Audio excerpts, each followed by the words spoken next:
Bom dia, meus irmãos. A graça e a paz do Senhor Jesus. Hoje nós estamos retornando presencialmente com alguns irmãos, a nossa EBD. E as outras classes de jovens, crianças e adolescentes vão continuar online, tá ok? E alguns irmãos que ainda vão permanecer em casa, e os irmãos que puderem vir, podem vir, que nós estaremos aqui com toda a segurança, seguindo os protocolos, tá ok? Para apresentar a nossa escola bíblica dominical. Amém?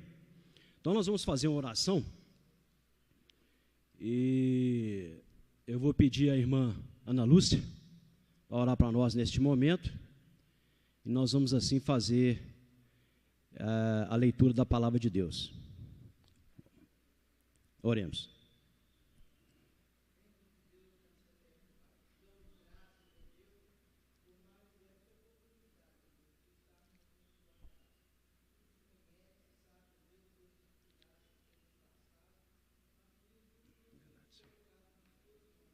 Amém, Senhor. Amém, Jesus.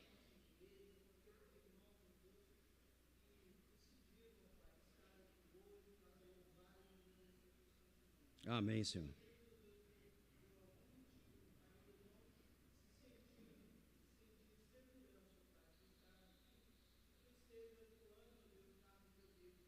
Amém, Jesus.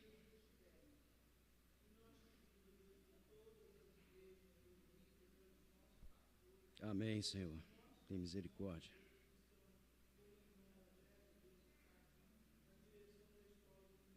Amém, Senhor.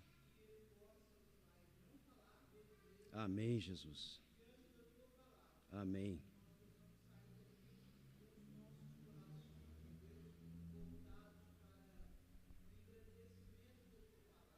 Amém, Senhor.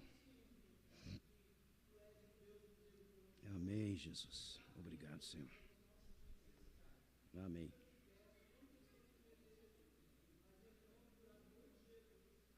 Amém. Glória a Deus. Meus irmãos, hoje nós vamos dar continuidade das nossas lições, e nós estamos na lição 8. Quem tiver com a sua revista aí, pode acompanhar. Nós fizemos 2 EBD online, com alguns irmãos, e nós fizemos a lição 7, que falou sobre a ressurreição de Cristo e a nossa salvação, e nós fizemos também a lição número 6, falando do papel da cruz de Cristo na nossa salvação. Então nós vimos aí a importância da cruz de Cristo na nossa salvação, como que ela foi importante, porque a cruz simboliza tudo aquilo que Jesus passou de sofrimento na cruz, E depois nós vimos aí a nossa vitória, que está relacionada com a nossa salvação, que é a ressurreição de Cristo. Como mesmo o apóstolo Paulo disse, que se Cristo não ressuscitou, é vã a nossa fé. Não é verdade? Nós estamos crendo numa coisa que não faz sentido se ele não ressuscitou. Mas realmente, de fato, Cristo ressuscitou, e isso é a nossa vitória, é a nossa salvação em Cristo Jesus. E hoje a gente vai ver uma coisa, o título da lição muito interessante: a abrangência da nossa salvação. A abrangência da nossa salvação. E a gente vai ler durante essa lição alguns textos que vai nos destacar qual a importância da abrangência da nossa salvação, Antes da gente entrar aqui na lição, só a gente fazer uma introdução aqui. Hebreus capítulo 2, verso 3, diz que a salvação é muito grande, a salvação é exponencial, e a igreja de Cristo ela tem que ter consciência dessa salvação. Aí fica a pergunta para mim e para vocês: nós temos a consciência dessa tão grande salvação que Deus providenciou para nós através de Cristo Jesus? Nós temos essa consciência, né? Será que realmente nós entendemos a abrangência dessa salvação na nossa vida? A gente pode voltar um pouquinho na história da palavra de Deus e pensar um pouco, né? O apóstolo Paulo diz que todos pecaram e destituídos estão da glória de Deus. Todos pecaram. Isso quer dizer o quê? Que não há um justo sequer na face da terra, diante dos olhos de Deus. Não é verdade? E Deus, a Bíblia fala que Deus amou o mundo de tal maneira e tão profundamente que Ele enviou o Seu Filho Jesus para nos resgatar dessa condenação do pecado. Não é verdade? Ele enviou Jesus para nos resgatar. Agora vamos imaginar uma coisa: se todos pecaram e não tinha salvação para nós, nós estávamos condenados, o Filho de Deus, que é o próprio Deus, porque Jesus disse para a multidão que o seguia: eu e o Pai somos um. Se ele disse isso, a essência de Jesus, o caráter de Jesus é do próprio Deus. Quem vê a mim, vê o Pai, não é verdade? Se Deus tomou essa iniciativa, porque, meus irmãos, não é nós que tomamos a iniciativa, não. A iniciativa de salvar a humanidade, ela veio de Deus. Por isso que a Bíblia nos ensina que o mérito não é nosso. O mérito não é nosso. Não vem de obras para que nós não possamos nos gloriar. A salvação é um mérito, é um presente de Deus na nossa vida, não é verdade?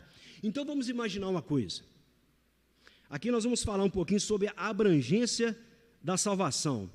Então a gente pode imaginar, se Deus tomou essa iniciativa, a gente pode falar a seguinte coisa: a abrangência do pecado também é grande, não é verdade?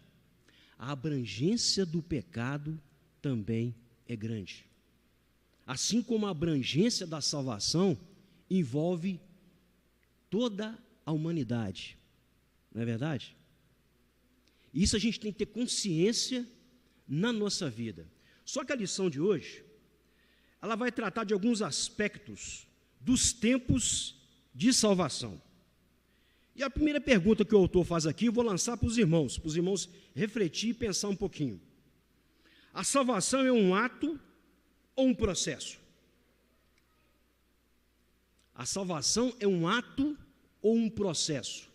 Quando fala em ato, o que quer dizer? A salvação é isso aqui e ponto final. Não é, né? A salvação não é um ato definitivo e ponto final. Não. A salvação não. A salvação é processual. Ela envolve o nosso passado, o nosso presente e o nosso futuro. A salvação abrange esses três aspectos da nossa vida, daqueles que aceitaram Jesus como o único, suficiente e eterno e exclusivo Salvador. Então a salvação abrange esses três aspectos, né? É o que diz a nossa lição aí, e é o que nós vamos comentar um pouquinho e falar um pouquinho sobre isso. Porque se nós somos salvos, isso vai envolver uma relação, né, com Deus, isso vai envolver uma orientação, um ensino, um cuidado da parte das nossas vidas. Inclusive o pastor Darcy Duzilek, quem já ouviu falar do pastor Darcy Duzilek, ele escreveu no seu livro A Nova Vida em Cristo, ele fala da salvação do passado, do presente e do futuro. Algumas pessoas podem indagar, mas espera aí, como que se processa isso na vida do cristão? É o que a gente vai ver agora um pouquinho dentro da nossa própria lição. O primeiro aspecto diz assim: a salvação abrange o nosso passado. Abra sua Bíblia, por favor, agora, Romanos, capítulo 5. A gente vai ver alguns textos relacionados a justamente o que a lição está falando aí. Romanos capítulo 5. Nós vamos ler o verso 1 e o verso 2. Romanos capítulo 5, 1 e 2. Vamos ver o que o apóstolo Paulo vai falar sobre isso aí. A salvação abrange o nosso passado. Romanos capítulo 5, verso 1 e 2.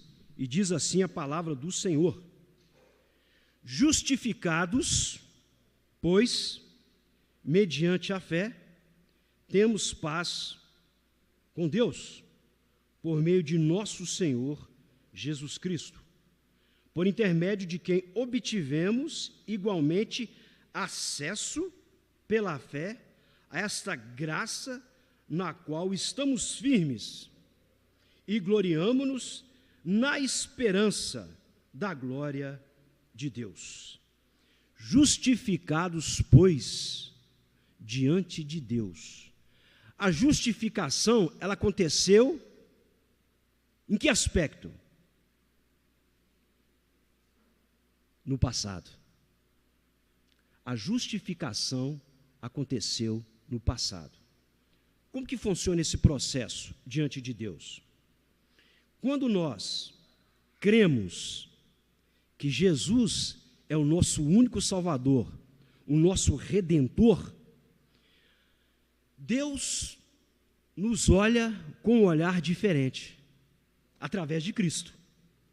Através de Cristo, nós somos justificados. O que é isso?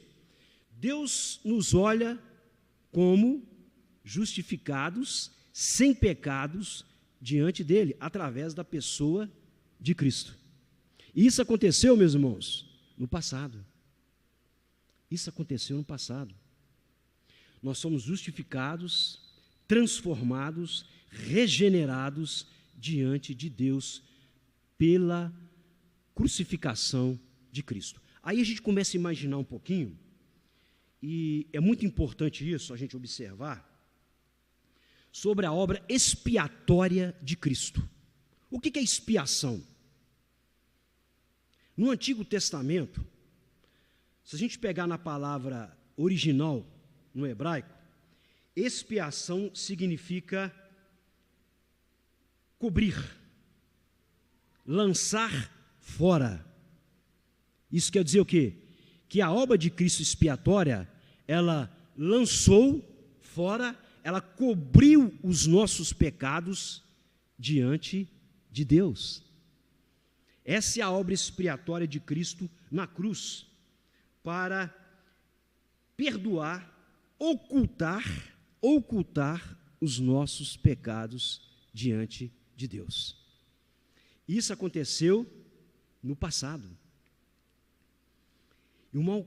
E é interessante a gente observar isso, meus irmãos, é tão gratificante, porque a Bíblia nos ensina que antes mesmo da fundação do mundo, antes mesmo de Deus ter criado todas as coisas, o plano de salvação da humanidade já estava decretado.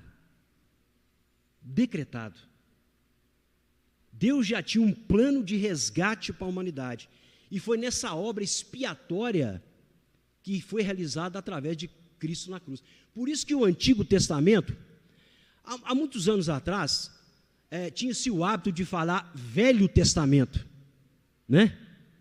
Mas quando a gente fala em Velho Testamento, muitos teólogos estudaram isso, mas espera aí, quando a gente fala velho, dá uma impressão negativa, não dá?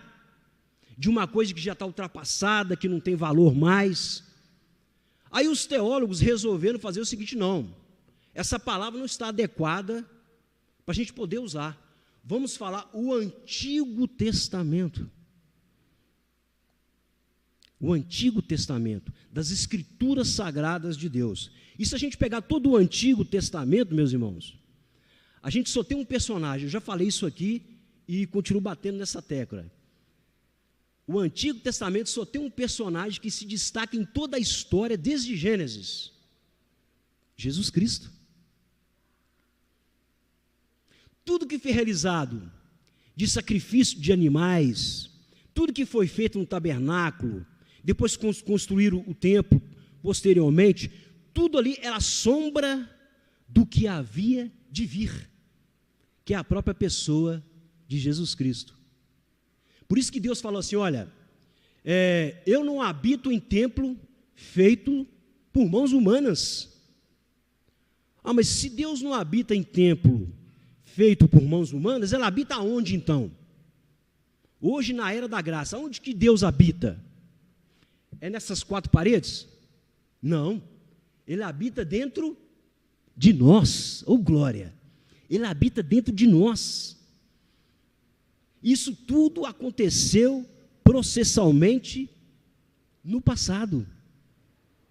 Por isso que a salvação, nesse primeiro aspecto que a gente está estudando, ela abrange o passado,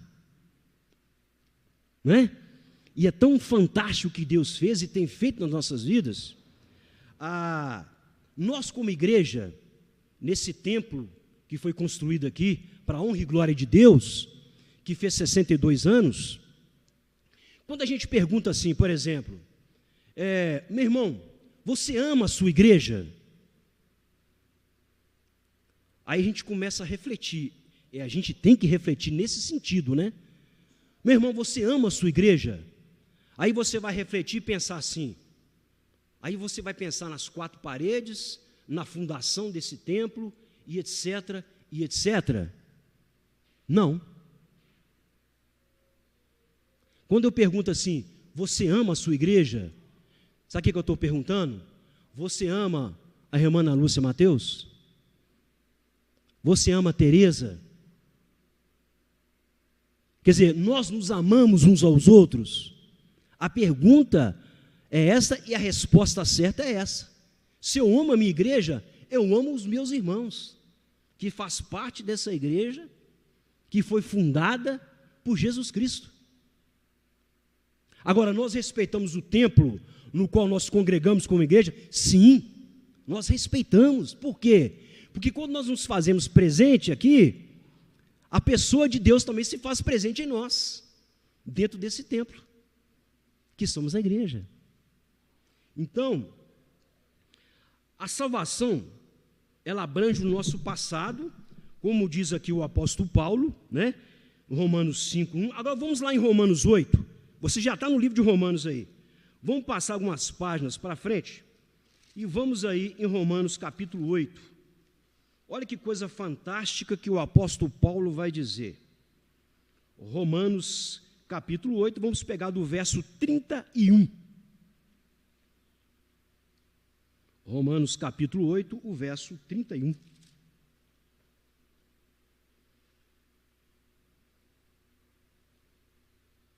Paulo fazendo algumas perguntas e questionando, né? Olha que coisa interessante. Que diremos, pois, à vista dessas coisas? Se Deus é por nós, quem será contra nós? Aquele que não poupou o seu próprio filho, antes por todos nós o entregou, porventura não nos dará graciosamente com ele todas as coisas? Olha o 33. Quem intentará a acusação contra os eleitos de Deus? É Deus quem os justifica. É Deus quem os justifica. Está no passado. A nossa salvação abrange o passado, meus irmãos. É por isso que é tão importante nós analisarmos a história que está embutida na igreja, dentro do próprio cristianismo, ou a história do próprio cristianismo. O que as pessoas passaram por amor a Cristo, o que eles obtiveram, quais foram as vitórias lá no passado, que vai significar para nós hoje, como igreja de Cristo, no presente. É muito importante isso, nós valorizarmos tudo que Deus fez, desde lá de trás até a nossa era presente. E ele continua falando aí, olha o verso 34, que coisa linda. Quem nos condenará? É Cristo, Jesus, quem morreu, ou antes quem ressuscitou, o qual está à direita de Deus e também intercede por nós. Que coisa maravilhosa, né? E quem nos separará do amor de Cristo? aqui ele vai entrar numa coisa interessante, que Paulo escreveu a abrangência da nossa salvação no passado, mas que também tem significativa importância para nós hoje no presente. Olha o que vai falar no verso 35. Quem nos separará do amor de Cristo? Aí ele começa. Será tribulação? Nós estamos vivendo hoje num mundo de tribulação, não é verdade? Nós estamos vivendo isso. Ou angústia, ou a perseguição, ou a fome, ou a nudez, ou o perigo, ou a espada, como está escrito, por amor de ti, fomos entregues à morte o dia todo, fomos considerados como ovelhas para o matadouro. Parece frases, né, que Paulo citou, parece coisas angustiantes, não é verdade? Dentro dessa tribulação humana que perpassa pela humanidade até o nosso presente. Mas o verso 37 nos fortalece. O verso 37 nos dá alegria. O verso 37 nos dá esperança. Olha o que fala o verso 37. Em todas essas coisas, porém, somos mais do que vencedores por meio daquele que nos amou. Glória a Deus. Somos mais do que vencedores por aquele que nos amou antes da fundação do mundo. A salvação abrange o nosso passado. Amém? Vamos ver o segundo aspecto. O tempo voa, né? O segundo aspecto aí vai falar sobre a abrangência da nossa salvação no presente. Abra sua Bíblia aí, 1 Pedro. Vamos caminhar na palavra do Senhor aí, 1 Pedro. Está bem quase chegando no finalzinho aí. 1 Pedro.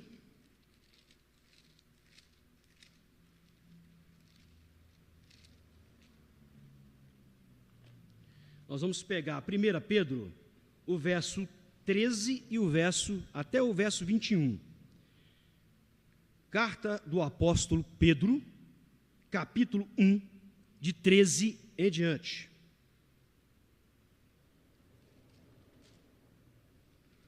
Olha que coisa fantástica que Pedro vai dizer.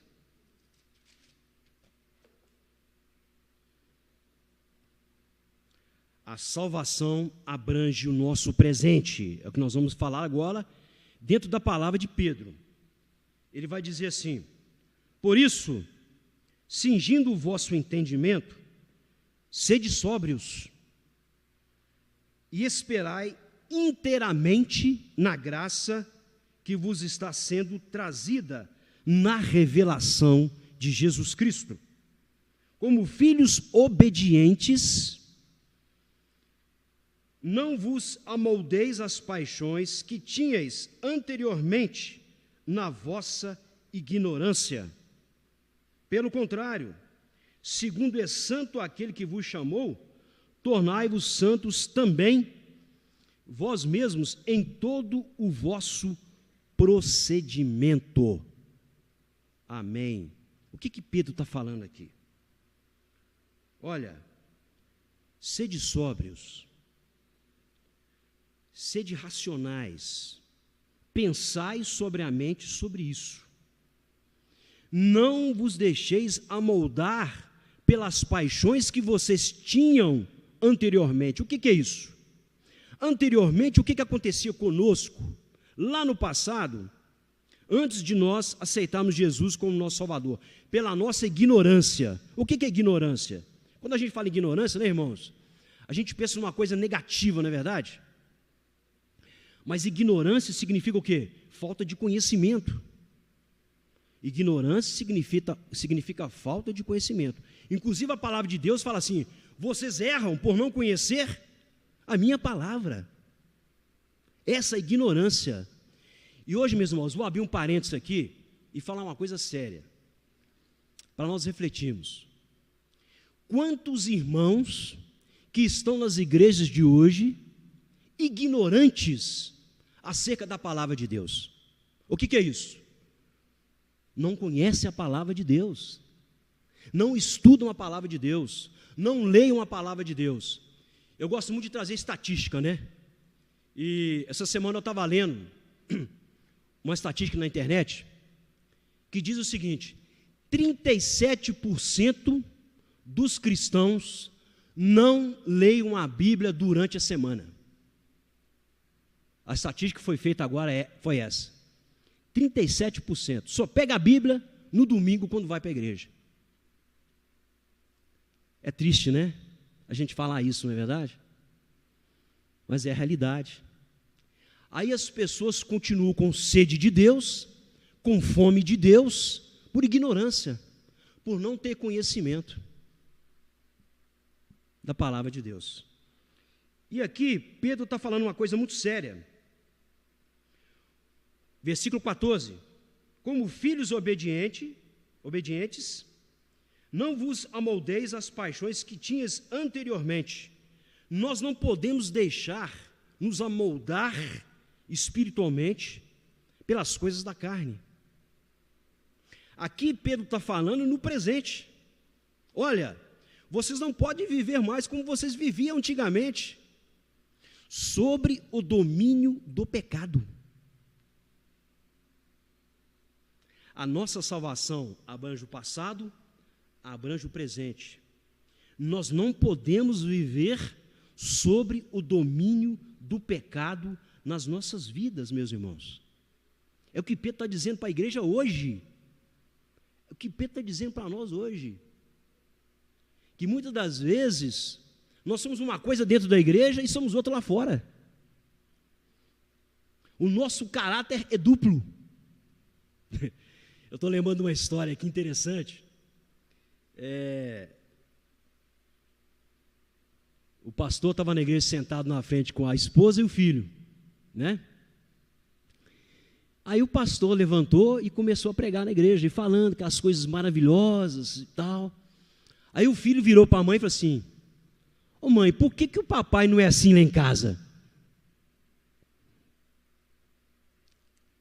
O que está querendo dizer? Que o pastor era uma coisa dentro da igreja, e dentro da casa dele ele tratava mal a esposa, tratava mal o filho. E nós não podemos viver sobre o domínio do pecado nas nossas vidas. Pedro, ele falou isso aí, meus irmãos, e é muito sério o que Pedro está falando para nós como igreja do Senhor Jesus.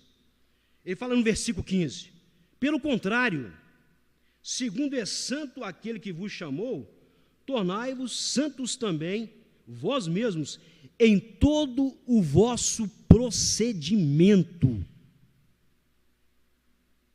Em todo o vosso procedimento. O que é o procedimento? É a minha conduta, é aquilo que eu faço, é aquilo que eu penso, é como eu estou agindo lá fora na comunidade, dentro da sociedade, na minha casa, na minha família, na minha escola, no meu trabalho, na minha vizinhança. É o meu procedimento, tem que ser santo. E o que é ser santo? Muitos irmãos sabem, os irmãos são inteligentes. O que é ser santo? Separado. Separado de quê? Daquilo que nos domina, que é o pecado. Separado das concupiscências da carne. O que é concupiscência? Desejo. Sede vós santos, como é santo aquele que vos chamou, em todo o vosso procedimento. Então, encaixando essa palavra de Pedro, o que nós podemos pensar? Que a nossa salvação, ela abrange o nosso presente. É algo processual. Nós estamos em processo de santificação.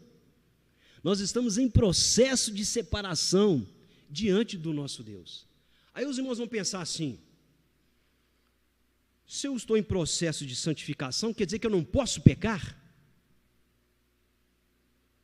Quer dizer que eu não posso errar? Ou que eu não vou errar? Nós podemos errar, sim. Nós podemos vacilar, sim. Mas o que João fala lá na frente? Que se nós confessarmos os nossos pecados, Ele é o quê? Fiel e justo para nos perdoar os nossos pecados. Quando nós nos arrependemos sinceramente diante de Deus. Agora veja bem, meus irmãos, uma coisa para a igreja do Senhor Jesus, e para você que está me ouvindo aí pela internet. Tudo que nós fazemos, todos os atos que nós praticamos, ele tem um resultado.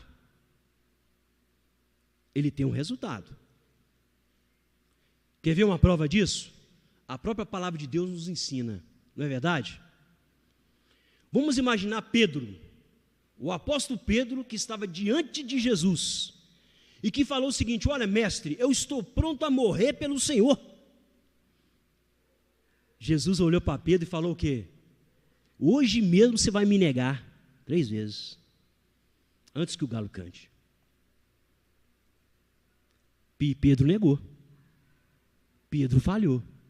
Mas a palavra de Deus fala que ele chorou amargamente. Esse amargamente significa que ele se arrependeu profundamente daquilo que ele tinha feito. Tanto que lá na frente, Jesus, depois de ressuscitado, encontrou com Pedro e falou o seguinte: Pedro, você me ama? Amo, Senhor. O Senhor sabe disso. E Jesus continuou instigando Pedro: Pedro, você me ama realmente? Amo, Senhor. O Senhor sabe todas as coisas. E Jesus continuando: você ama mesmo, Pedro? Você me ama? E Pedro, a palavra fala que Pedro se entristeceu, porque Jesus perguntou para ele 3 vezes. Porque Jesus estava ali testando a fé de Pedro, vasculhando, instigando o seu coração, a sua alma, para ver até que ponto estava o arrependimento dele diante de Jesus. A santificação é um processo, e nós estamos dentro desse processo. Agora, meus irmãos, o arrependimento tem que ser sincero. Nós vivemos hoje num tempo de muito sentimentalismo. Os irmãos concordam comigo? Vivendo muito um momento que a igreja está passando de sentimentalismo. Muitos irmãos que vêm para a igreja pensam assim: ah, se eu não chorar no culto, o culto não é bom não. Ah, se o pastor não der uma palavra para mexer comigo, esse pastor não é bom não. Nós vivemos de sentimentalismo, de emocionalismo, não é verdade? Quantas igrejas aí vivem assim? Quantas pessoas vivem assim? Mas nós temos que viver pelo domínio do Espírito Santo. Paulo fala assim: olha, analisai tudo, retém o que é bom, né? Retém o que é bom. Romanos capítulo 12 nos ensina o quê? Que nós temos que prestar um culto racional diante de Deus. O que é um culto racional? Meu irmão, você tem que pensar. Nós temos que pensar. O que o pastor está falando? Espera aí, vamos analisar. Vamos buscar a palavra aqui para ver se está de acordo com aquilo que ele está falando. Ah, não, isso aqui realmente está dentro da palavra. Eu estou prestando culto, eu estou cultuando a Deus racionalmente e não emocionalmente. Eu estou buscando a verdade. É como os irmãos lá de Bereia, né? Que tudo que os apóstolos falavam, eles iam lá, corriam nas escrituras. Espera aí, vamos ver se você está falando, se o que aqui está falando é verdade.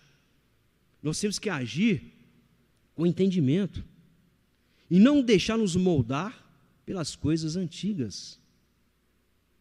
Se eu roubava, eu não posso roubar mais. Se eu mentir, não posso mentir mais. Se eu falava mal do meu próximo, eu não posso falar mais.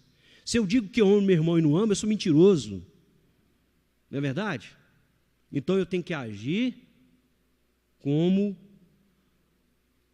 a palavra de Deus nos ensina, dominados pelo poder do Espírito Santo. Então, a palavra de Deus, ela abrange o nosso presente. É uma vida diferente, a anterior que eu vivia, uma vida totalmente diferente à que eu vivia, né? E isso nos dá uma segurança e uma certeza que o domínio do pecado não faz parte mais da minha vida. Amém? Isso está bem claro para nós, né, meus irmãos? A salvação abrange o passado e o presente. Agora, para a gente poder entrar quase no finalzinho dessa lição, um outro aspecto muito importante para nós, na questão da salvação, que a gente vai ver agora, é um outro aspecto que abrange o seguinte: a salvação abrange o nosso futuro. Ô glória! A salvação abrange o nosso futuro. Continua com a sua Bíblia aberta aí, em Pedro. Em Pedro.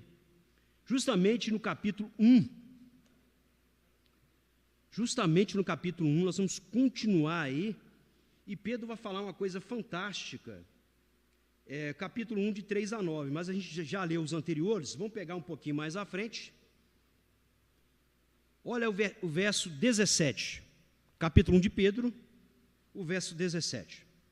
Ora, se invocais como Pai aquele que sem acepção de pessoas julga segundo as obras de cada um, portai-vos com temor durante o tempo da vossa peregrinação, sabendo como foi mediante a coisas corruptíveis, como prata ou ouro, que fostes resgatados do vosso fútil procedimento que os vossos pais vos legaram.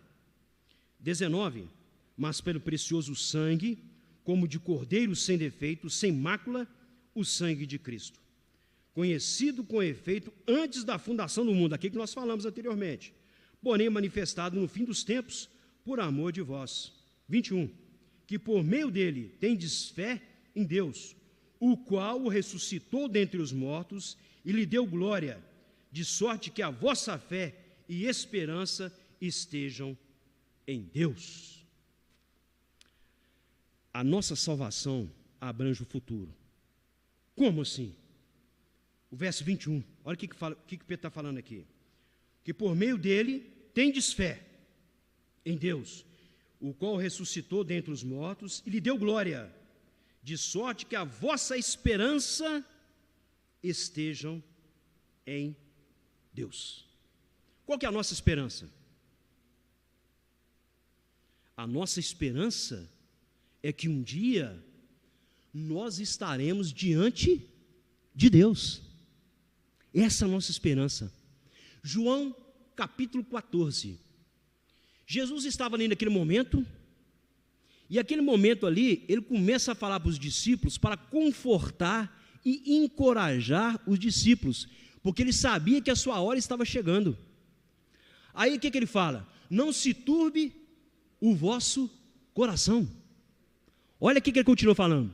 Não se turbe o vosso coração, credes em Deus e credes também na casa do meu Pai há muitas moradas.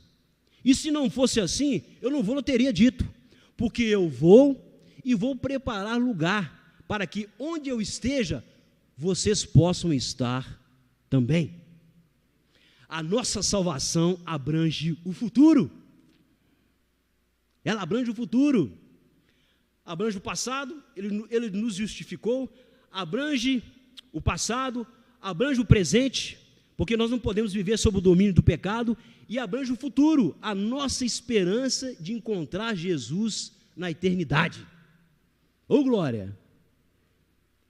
A nossa esperança de encontrar Jesus na eternidade. A nossa salvação abrange o futuro. Por isso que a nossa salvação, a salvação de todo aquele que crê em Jesus como único, suficiente e eterno Salvador, e eu falo para você que está nos ouvindo nessa manhã, Jesus falou o seguinte: olha, eu sou o caminho, a verdade e a vida. Ninguém vem ao Pai senão por mim. Ninguém vai conseguir chegar até Deus se não for através de Jesus. Não é através do Papa, não é através do pastor, não é através do missionário, não é através do líder dos jovens, não é através das doutrinas batistas, não é através das doutrinas humanas. O homem só vai conseguir chegar até Deus através de Jesus, porque ele mesmo falou: eu sou o caminho, eu não sou os caminhos, como diz uma frase popular, ou um dito popular que tem por aí, não é mesmo? Todos os caminhos levam a Deus. Mentira, não existe isso. Então a nossa salvação, ela abrange o futuro. E meus irmãos, quero deixar uma palavra para os irmãos, para todos nós, né? Apocalipse diz o seguinte: eis que vi uma nova terra e um novo céus. A antiga terra passou, o mar não existe mais.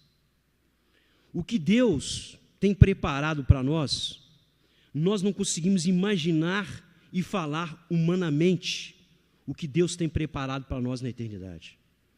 Tudo vai ser transformado, tudo vai ser renovado, tudo. Tudo que existe hoje, que a gente visualiza, vai ficar para trás. Eis que tudo vai se fazer novo novamente. Então, a nossa salvação nesse processo do passado, do presente e do futuro vai continuar, nós vamos continuar nesse processo até a nossa ida de encontro com Deus, ou de sermos arrebatados por Deus, ou da volta do Senhor Jesus. Nós vamos continuar nesse processo até que Ele volte. Nós vamos continuar nesse processo. Por isso que nós temos que observar e ter muito cuidado com aquilo que nós vivemos, com a maneira que nós vivemos, para não nos deixar amoldar pelo domínio do pecado nas nossas vidas. É um desafio, meus irmãos. O tempo que nós estamos vivendo é um desafio nesse tempo de hoje. Estamos vivendo um momento que nós nunca íamos imaginar que íamos viver na história da humanidade. A humanidade já passou por muitas pandemias, mas foram pandemias localizadas em países diferentes. Hoje nós estamos vivendo uma pandemia global, onde todos nós somos pegos de surpresa. Tivemos que mudar os nossos hábitos, tivemos que mudar a nossa conduta, tivemos que valorizar coisas que nós não estávamos valorizando. Essa pandemia tem sido também educacional na nossa vida, porque está nos ensinando a respeitar o outro, está nos ensinando a amar o outro, está nos ensinando a ter hábitos de higiene, está nos ensinando a valorizar o nosso país, a nossa gente. A pandemia está nos ensinando muitas coisas, e tem muitas pessoas que ainda desconsideram o que nós estamos vivendo. Outro dia eu estava vendo uma reportagem, e o médico pegou um táxi, e o taxista conversando com o médico, e falou assim: ô doutor, o senhor acredita nesse negócio de pandemia mesmo? O senhor acredita nisso? Eu estou achando que esse negócio é balela. Aí o médico começou a dar as estatísticas, né, de quantas pessoas já tinham morrido, quantas pessoas estavam nos hospitais, o que estava acontecendo. Então tem muitas pessoas que ainda não acreditam no que está acontecendo. E por isso, não respeitam o outro. Meus irmãos, vivemos um momento de egocentrismo. Vivemos um momento onde muitas pessoas valorizam a si mesmo e nunca o outro. Nunca. E isso tudo que está acontecendo, meus irmãos, é cumprimento da palavra de Deus. Se nós pegarmos Mateus 24, está tudo lá registrado. Não é verdade? Mateus 24. Que haveria fome, terremotos, nação contra nação, reino contra reino, pestes em vários lugares. Mas Jesus ainda falou uma coisa interessante. Sabe o que ele falou? Ainda não é o fim. Ainda não é o fim. É o princípio de quê? De dores. É o princípio de dores. Nós não sabemos o que está por vir ainda, mas uma coisa nós temos certeza. Como o apóstolo Paulo acabou de falar aqui, no versículo 18. Sabendo que não foi mediante coisas corruptíveis, como prata e ouro, que fostes resgatados do vosso fútil procedimento, que os vossos pais alegaram, mas pelo precioso sangue, como de um cordeiro sem defeito, sem mácula, o sangue de Cristo. E a nossa esperança está nisso, na obra expiatória de Cristo na cruz. Se você pegar dentro da história da humanidade, muitos estadistas, filósofos, sociólogos, se nós vemos a história lá, de tantos que passaram na história, que foram grandes pensadores, se hoje nós fomos lá, aonde que eles foram sepultados, os restos mortais estão lá. Mas se você for no túmulo que Jesus tinha sido sepultado, que foi sepultado, se você chegar lá, o túmulo está vazio. Porque a palavra nos declara que Ele ressuscitou. E se Ele ressuscitou, nós ressuscitaremos com Ele também. Essa é a nossa esperança. Aleluia! É isso que nos move. Não é o que nós temos, não é o que nós possuímos, não é o que nós podemos ter. O que nos move, a nossa esperança é essa: que um dia nós estaremos com Cristo para todo sempre, por toda a eternidade. Essa é a salvação que abrange o nosso futuro. Amém? Que isso possa ficar na nossa vida, na nossa mente, no nosso coração. Que isso possa nos mover, nos dar força para continuar vivendo e amando o Senhor acima de tudo e ao nosso próximo como a nós mesmos. Que isso possa permear a nossa alma como uma âncora bem firme no porto seguro que é Jesus Cristo. Amém? Vamos orar e agradecer a Deus. E eu peço a Deus que abençoe os irmãos, que abençoe os irmãos que estão nos ouvindo também através da mídia, através da rede social. Que Deus possa estar abençoando a sua vida, que Deus possa estar fortalecendo vocês nessa caminhada, nesse tempo tão difícil que a gente está vivendo. E que Deus possa continuar abençoando os irmãos e que a nossa EBD vai continuar nesse sistema presencial, todos os domingos a partir das 9 horas. Nós contamos com a presença de vocês. E aqueles que estão em casa, nós também contamos com a presença de cada um, para estar assim compartilhando a palavra do Senhor. E a próxima lição que a gente vai pregar, se Deus quiser, se Deus assim nos permitir, é a lição 9, que o título é o seguinte: Jesus Cristo, Salvador, Senhor e Mestre. Esses 3 aspectos da pessoa de Jesus, a gente vai ver na próxima lição, se Deus quiser. Jesus Cristo, Salvador, Senhor e Mestre. O que isso tem influenciado na minha vida? O que isso tem influenciado na vida dos irmãos? Então vamos fechar os nossos olhos, vamos orar neste momento. Você que está em casa também, feche os seus olhos. Vamos orar a Deus e agradecer por tudo que Ele tem feito por nós. Pai amado, obrigado, Senhor, porque o Senhor é bom e a sua misericórdia dura para sempre. Obrigado, Senhor, pela salvação que o Senhor nos presenteou. Que privilégio, que honra fazer parte desse reino através do Teu Filho Jesus Cristo.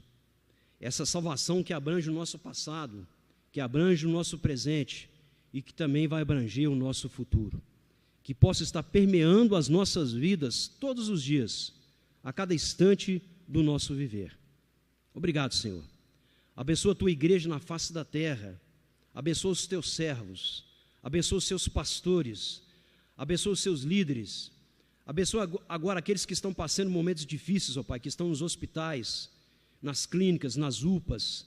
Abençoa os nossos médicos, todos que estão ligados na rede de saúde, meu Pai. Abençoe cada um. Muito obrigado por essa manhã.